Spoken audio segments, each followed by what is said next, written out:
Hello everyone, my name is Lavjot Singh and welcome to another video of Singh Views. In this video, we will talk about the key points which you should consider and keep in mind while giving the visa interview, either it's for UK or for Australia or for any other country.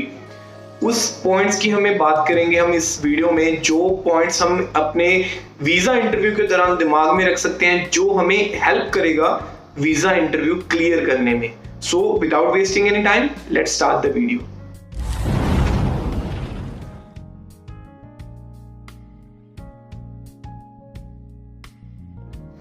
जो आज का first point है, that is know your course. जो आप जिस course के लिए आप जा रहे हो यूके, उसके बारे में इंफॉर्मेशन लेना बहुत इंपॉर्टेंट है. जैसे कि आप ज्यादातर बच्चों को अपने कोर्स का नाम और ड्यूरेशन के आगे कुछ भी नहीं पता होता. मैंने बहुत से स्टूडेंट ऐसे देखे हैं जिनसे इवन उन्हें बोला जाए कि एमएससी इंटरनेशनल बिजनेस जैसे आपका कोर्स है, उन्हें इवन एमएससी की फुल फॉर्म नहीं पता होती, या उन्हें बस ये पता होता है कि हम 1 साल के लिए पढ़ने जा रहे हैं, 2 साल के लिए पढ़ने जा रहे हैं, 3 साल के लिए पढ़ने जा रहे हैं, ग्रेजुएशन के लिए जा रहे हैं, या हम पोस्ट ग्रेजुएशन के लिए जा रहे हैं. उन्हें इससे आगे या पीछे कुछ भी नहीं पता होता. सो कोर्स को जानने से मेरा मतलब है कोर्स के पूरे नाम के अलावा उनमें कितने मॉड्यूल्स हैं.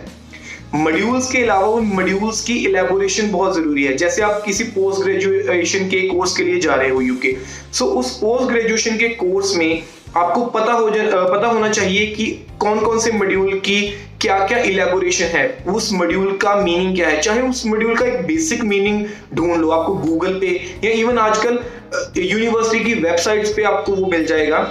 आपको उस मॉड्यूल का प्रॉपर मीनिंग पता हो जाना चाहिए कि ये मॉड्यूल का ये मीनिंग है, इसमें मैं कौन सा क्या क्या पढ़ने वाला हूं.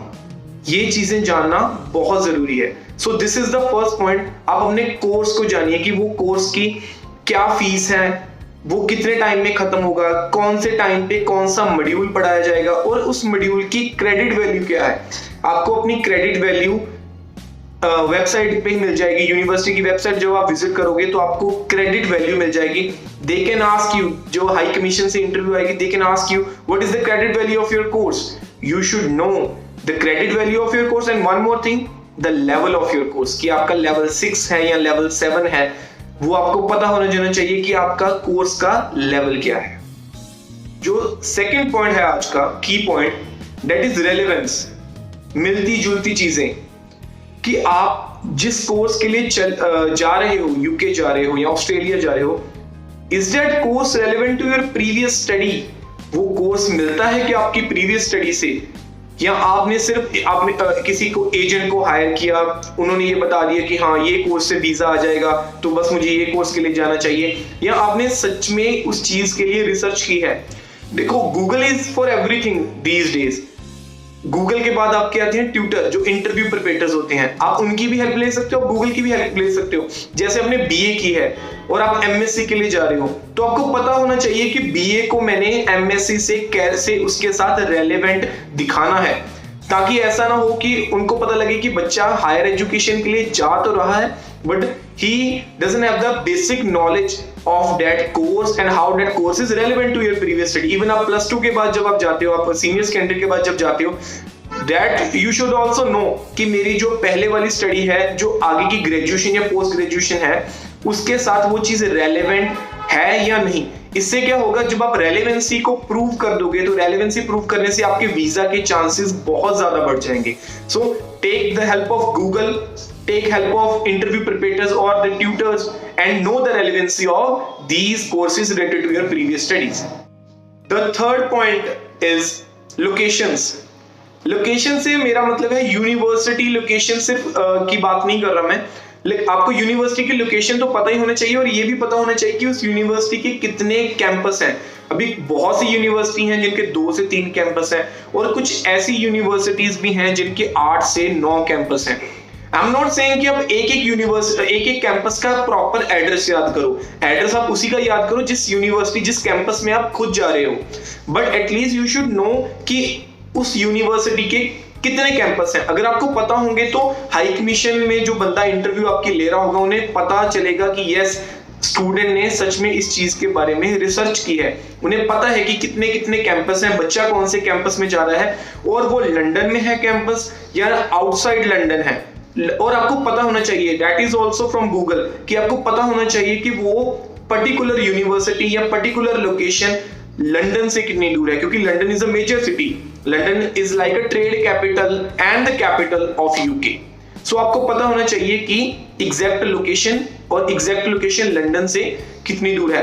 And one more thing, nearest bus station, nearest airport and nearest post office, ये आपको पता होना चाहिए। आप जिस यूनिवर्सिटी में पढ़ने जा रहे हो, let's take an example of university of east London, आप वहां पे पढ़ने जा रहे हो, आपको पता होना चाहिए कि वहां से सबसे नजदीक पोस्ट ऑफिस कौन सा है, सबसे नजदीक एयरपोर्ट कौन सा है, और सबसे नजदीक बस स्टॉप या बस स्टेशन कौन सा है। इससे आपकी, क्योंकि यही चीजों, यूनिवर्सिटी की स्टडी के अलावा यही चीजें हैं जो आपके काम आएंगी। आपको पोस्ट ऑफिस में काम पड़ता रहेगा, आपको बस स्टेशन में काम पड़ेगा, आपको एयरपोर्ट में भी काम पड़ेगा ट्रैवल करने के लिए या कुछ भी यहाँ से वहां करने के लिए, ये चीजें आपको पता होनी चाहिए। सो लोकेशन से मेरा ये सब बोलने का मतलब था, प्लीज लोकेशंस को गूगल करो, यूनिवर्सिटी की वेबसाइट, मैं बार बार बोल रहा हूँ कि यूनिवर्सिटी की वेबसाइट में आपको सब कुछ मिलेगा। So try to explore more and more in the universities website. आज का fourth point, second last point है फाइनेंशियल्स। फाइनेंशियल से मेरा मतलब है आपके फंड्स, आपको कौन फंडिंग दे रहा है यूके जाने के लिए, आपका स्पॉन्सर कौन है। ज्यादातर स्पॉन्सर, अगर मैरिड कपल की बात करें तो हस्बैंड ज्यादातर स्पॉन्सर करता है, अगर सिंगल की बात करें तो मोस्टली आपके पेरेंट्स, आपके फादर आपको स्पॉन्सर करते हैं।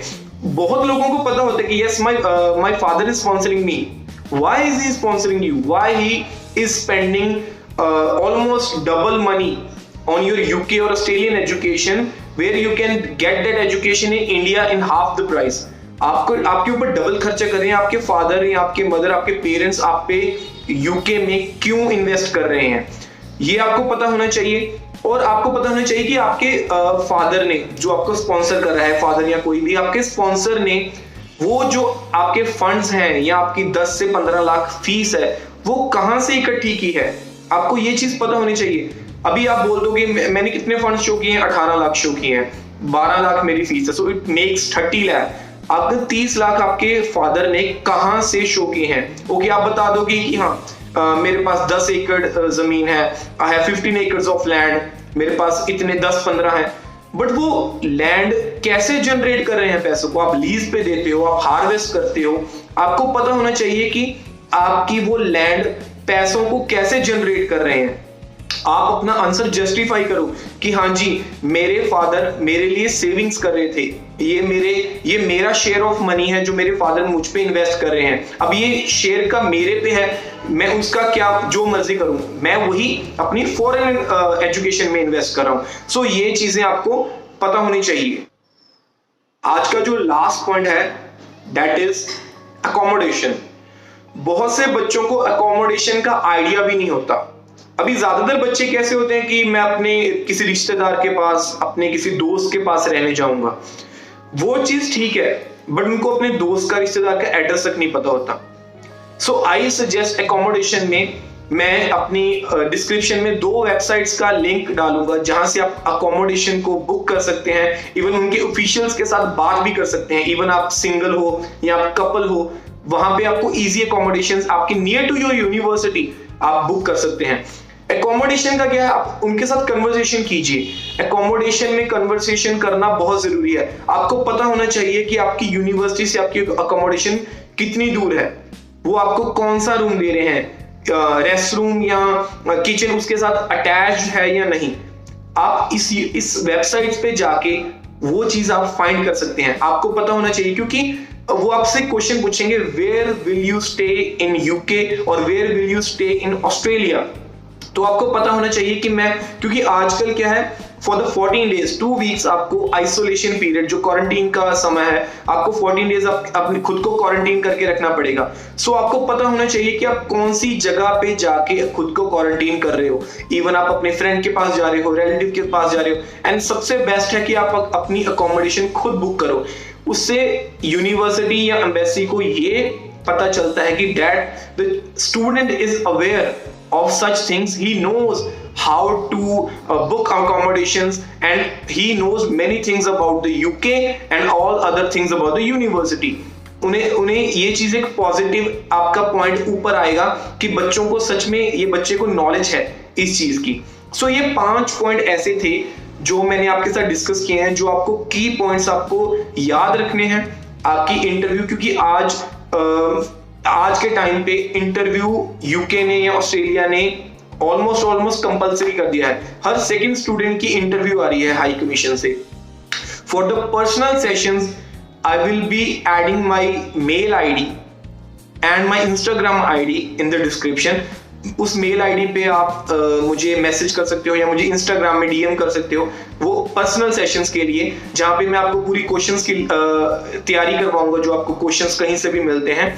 So next video will be about the airport questions, जो आपको एयरपोर्ट पे कौन कौन से क्वेश्चंस पूछे जाते हैं और आपने उस क्वेश्चंस को कैसे टैकल करना है, क्योंकि बहुत से बच्चे वहां पे फंबल होके या तो अपना वीजा कैंसिल करवा लेते हैं या काफी उन्हें प्रॉब्लम्स फेस करनी पड़ती हैं. So stay tuned for the next video. Bell notification दबा दीजिए ताकि आप नोटिफाइड हो जाए नेक्स्ट वीडियो कब आ रही है. And thank you so much.